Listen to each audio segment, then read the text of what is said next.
Okay. So it's good to work on each chakra in isolation. That's how you get to know each chakra. But when you also connect them, you get, that's when you go from doing basic skills to doing adagios, you know? You pick up subtleties that is far more interesting than just the isolation. The crown chakra and the third eye work beautifully together, and the crown and the root chakra, of course, work together. You know, imagine an hourglass, and the crown is coming in this way, and then the root is going that way. If you work only with your crown chakra, if you're like, oh, I work with angels, so I need to always float around, don't ever get me grounded. These people accomplish very little in their life, and they do like no good for the healing of the planet. And I know I sound like such a B word when I say that, but it's true, because they're bringing in all this beautiful energy and then they're floating away with it. How impactful can you be if you're like a helium balloon of angelic love? You know, everyone's like, hey, hi, up there, they're floating away. So when you're very grounded, you saw how much more energy we were able to bring in the more we were grounded and had all the chakras working together. Like, you can get your root so wide that it can literally encompass our entire planet. And then when you open your crown, it can open wide enough to encompass the entire universe, you know, multiple dimensions. But only because the root is so grounded, you can bring all that in. All right. Does that make sense? So the crown and the root will work together because the root gives you the support to do great things with your crown. When you're bringing all that energy in, what are you doing with it? You fill yourself, and then the overflow goes into our planet, who needs it, and to our environment, those around us who need it. So you are not just being self-serving, you are being fully serving. If you say, I don't know how to heal the planet, all you have to do is bring in energy, and there are others out there who will pick up your energy and they will know what to do with it. You know, if you're like, I feel I need to heal the planet, but I don't know what to do, you know, what you can do is bring the energy into yourself and then say Tibetan monks, do an Om chant and send it to Tibetan monks. They will take your energy and they will do great things with it. Every time you do a mantra chant like Om, it is important that all of your focus is on the chant. The sound of it, the feel flowing, the written word, the symbol, however, it doesn't matter. Be one with it. And when you chant this, you are connecting with all who have ever chanted this word, this sound, through all time and history, and all who are currently chanting. So there is a mandala around our planet of Om. And when you chant Om, you are strengthening this mandala. Those who work with this mandala to heal the planet will take the energy you give and do wonderful things with it. So if you're just sitting around like, you know, watching YouTube and you're like fighting your nose going, Om, you're not sending much energy. That's the same as the people who are not grounded and they just float off with the angels. That's fine. You can have fun time giving yourself a manicure and watching, you know, Netflix on your laptop, chanting Om. That's a good time for you. That's not a good time for like developing your energy, but it's not a bad thing. So it's okay if once in a while you want to do that. But if you chant Om or any mantra, the more you chant it, the more you resonate with the energy of it. And have you ever heard of like breaking through a layer of a mantra? Okay, so when you chant a mantra, you're becoming acquainted with it. And whenever you become acquainted with anything, you become closer and closer till you have like epiphanies and understandings and you share your secrets with each other. When you are one with a mantra, you unlock layers of it the more you chant it, till finally you can become like the amazing Tibetan monks who live in the core of Om. Very powerful. I mean, you may not get there, but when you chant, and it takes many chants, it can be like 1,000,000 times to chant it. When you chant something and you're one with it, you get epiphanies and realizations the deeper you go in. I practice prana shakti, which is an ancient form of Hindu being.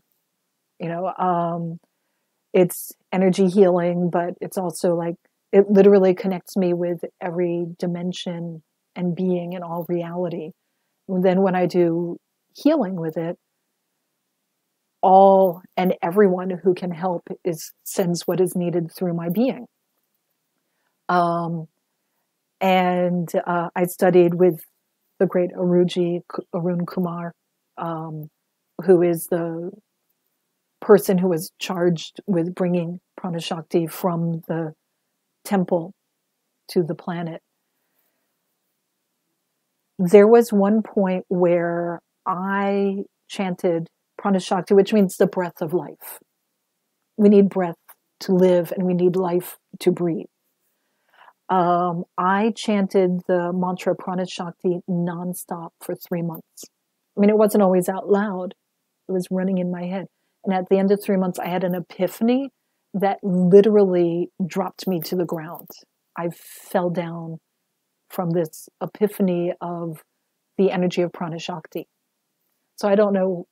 And I don't know, it was not my choice to chant for 3 months. My prana shakti aetheric teachers did this to me for this. And then my work, everything, my connection to all reality was forever evolved to a more loving place with it.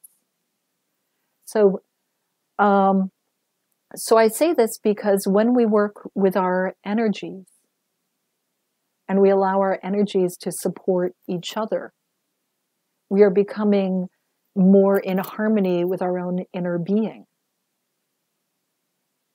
The more you work with the sort of meditation we just did, the more you become aware of the landscape inside. Like Jules Verne, Journey to the Center of the Earth. What's on the outside is not what's on the inside. So therefore, they have no significant connection to each other. What's on the outside is only relevant in that we chose to look like and be who we are in this life for a reason. But once we're in life, it's our choice what we want to. What we are on the inside is who we were in our past life, our next life, our time between lives. Our total being is what's in there. In one life, I spent like 10,000 years being a warrior. I just spent like long time ago. For 10,000 years, I had so much fun killing and being killed. It's like all I did for 10,000 years. And I thought I'd karmically balance it by once in a while being like a little villager that war would come and like kill me and my family. I had the best time. I mean, in life, I didn't always have the best time, but my higher self loved it.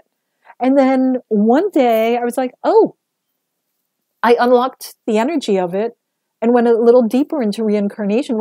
Maybe there's more to life than kill and be killed. And I started becoming a teacher, a student, a teacher, a healer. And my lives after that were very rarely homicidal. So this was long ago. So it's the same with all of us. It's about unlocking what's in there. But the only way to unlock the truth is to see it for what it presents itself, not what the outer world tells us to see. Do you understand? All right. You're in meditation and suddenly you get a beautiful inspiration. Has that happened? What's the first thing you say? Is this real? Right? Immediately we start self-doubting. Oh, is this real or did I make it up? Is this something that's truth, or do I just want it to be truth? Whenever you ask the question, is this real? Yes. The answer is always yes. So you can tell your mind, stop the chatter. This is truth. In fact, it is more truth than any of this out here. Because again, the truth out here is malleable. Okay? It's the truth that's in the core that is real. So it doesn't matter what you look like, how smart you are, how successful you are in life, how connected you are to anyone, because that you can change at will. What matters is, are you honest when you look in your core? Because the more you receive what your core gives you, the more you are working within reality. Okay? So now, when you're in meditation and you get inspirations that are like really nice, don't go, oh, that's just my ego leading me on. You're like, oh, I found truth. And the more you acknowledge, oh, I found truth, the more what's in the very core of your being becomes the truth you can live. And I'll tell you, it's a much easier, more fun life. And that's when you're like, anytime you come across a block in your system, you get excited because it's a chance to get to know yourself and heal yourself, which is so much better than self-abusing because you have a block. Like, that ain't going to help anything, self-abuse. So this is why when you practice this form of chakra alignment and connection and flow, you really start getting messages and epiphanies that are out of this world. And that's how you know they're real. Okay.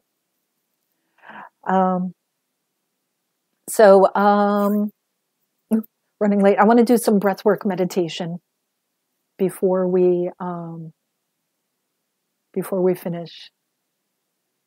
And okay. So what I'm going to ask you to do is sort of return to that great state. And just by telling your feet to relax, and however you imagine, if it's roots growing out of your feet, or if it's water, or like liquid mercury, or whatever works for you, and you find it may change, whatever the energy pooling around your feet and out, be it enveloping the planet, or a little puddle, or a lake, waterfall, whatever works for you. When you imagine and relax your feet, and then you say, automatically and instinctively, my crown, the top of my head relaxes and my crown opens up. What you'll find is every single time you relax your feet, immediately your body will know what to do. And it's like, oh, we're doing this now. It'll open up. And then all of your chakras will immediately get to what it just took us an hour to get to. Okay? So let's try that. Relax your feet and allow the energy to flow and pool and spread out from them. Automatically and instinctively, the top of your head relaxes. Give the top of your head permission to feel light and airy and tingly. If you find any pain or tension, acknowledge it and give it permission to resolve itself. And as the top of your head relaxes, your feet automatically and instinctively relax even more, which allows your full being to relax. And you see all your chakras immediately light up and fill and flow with energy. As the top of your head relaxes even more, and the energy flows through your being.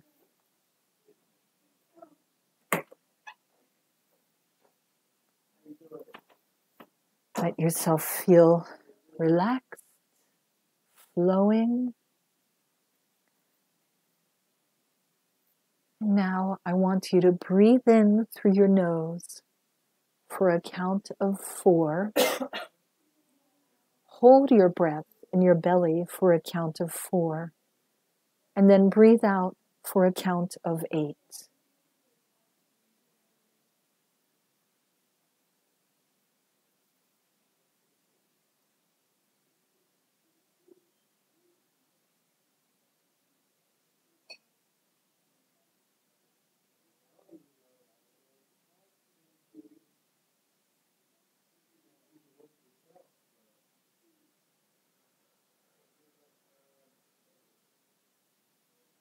Breathe in through your nose. Allow the air to escape or release through your mouth. However you breathe in and hold, allow the release to be the same amount of time as the in-breath and the hold time.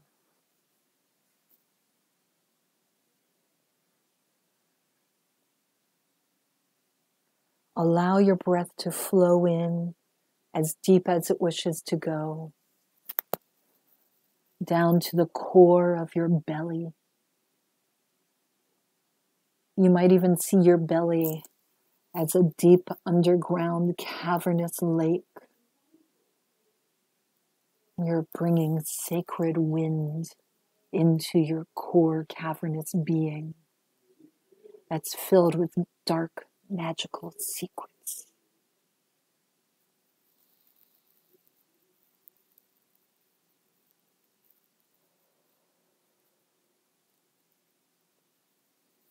When you allow the exhale to be longer than the inhale, you're also allowing your body to release any debris that it has been storing up in your blood and molecules. You're helping your lungs to become very clear and refreshed.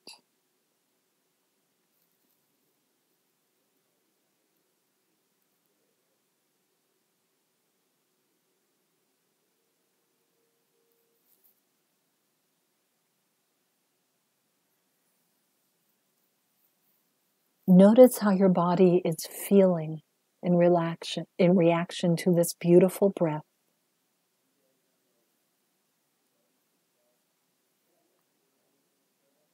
How it affects your chakras, your flow.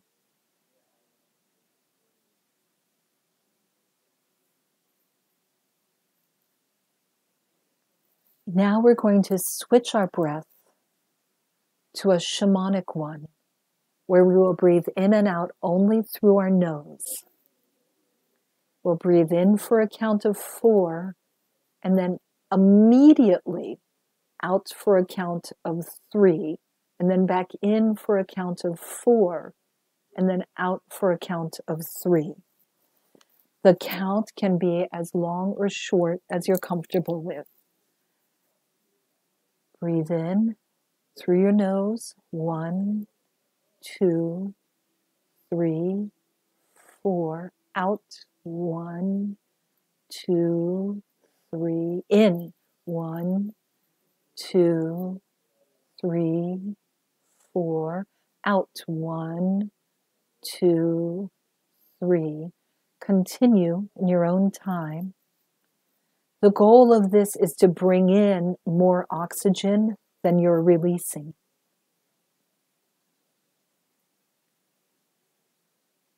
And it is all done through the nose. You may feel a little bit like you're suffocating, or like this is odd or uncomfortable. But you will not suffocate, and your body will get used to this. You can feel as you're breathing in, send the breath deep into your gut. You can feel how it activates your energy centers. Your root and your sacral chakras become inspired by this energy.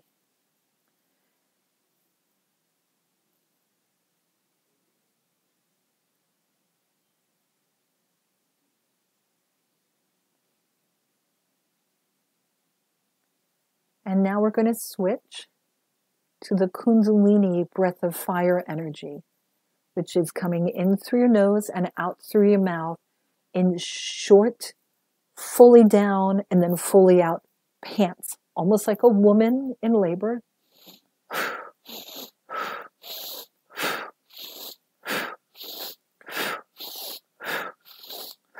You send the breath all the way down to the pit of your belly. It's a workout, activating that fire that sends those beautiful Kundalini serpents rising up, gets that big belly heat.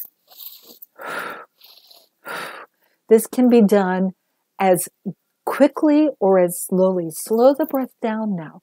Slower in, slower out, but the same intensity, and send it down to your belly. There's no need to do it fast. There's no need to do it slow. You can change the rhythm of the Kundalini breath of fire.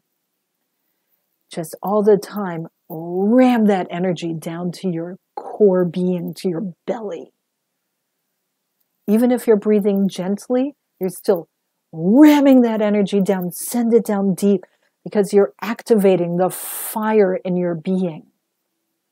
So that then you have so much more power through your whole body.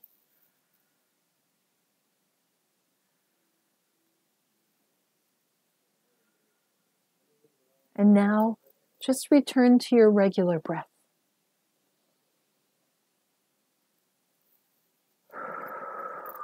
Very gently, air flowing in through your nose and out through your mouth.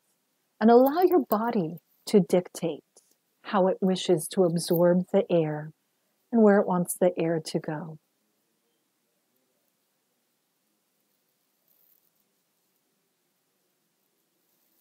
This breathing exercise we just did, you can do on your own if you give yourself 10 minutes with each individual breath type. At the end of that, you will have experienced so many energies.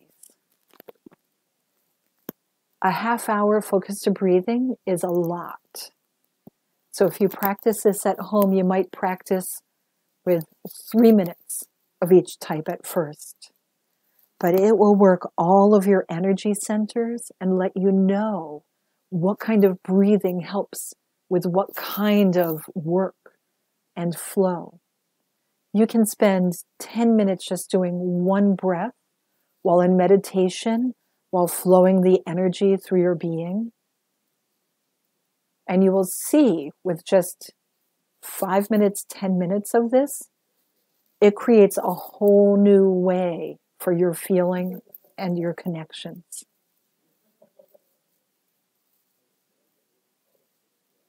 You'll also get to know which kind of breath helps you with heating up and which kind of breath helps you with cooling down. Sometimes when we're doing energetic work, we get really hot. We're like sweating. And then other times, if you're doing like high angelic work, your teeth can be clattering with cold. Breath work helps you to modulate your temperature and your energy flow so that no matter what kind of energy you're doing, you can still be one with the work, but you are in harmonious connection. You're not being carried away by it. Okay. There we go.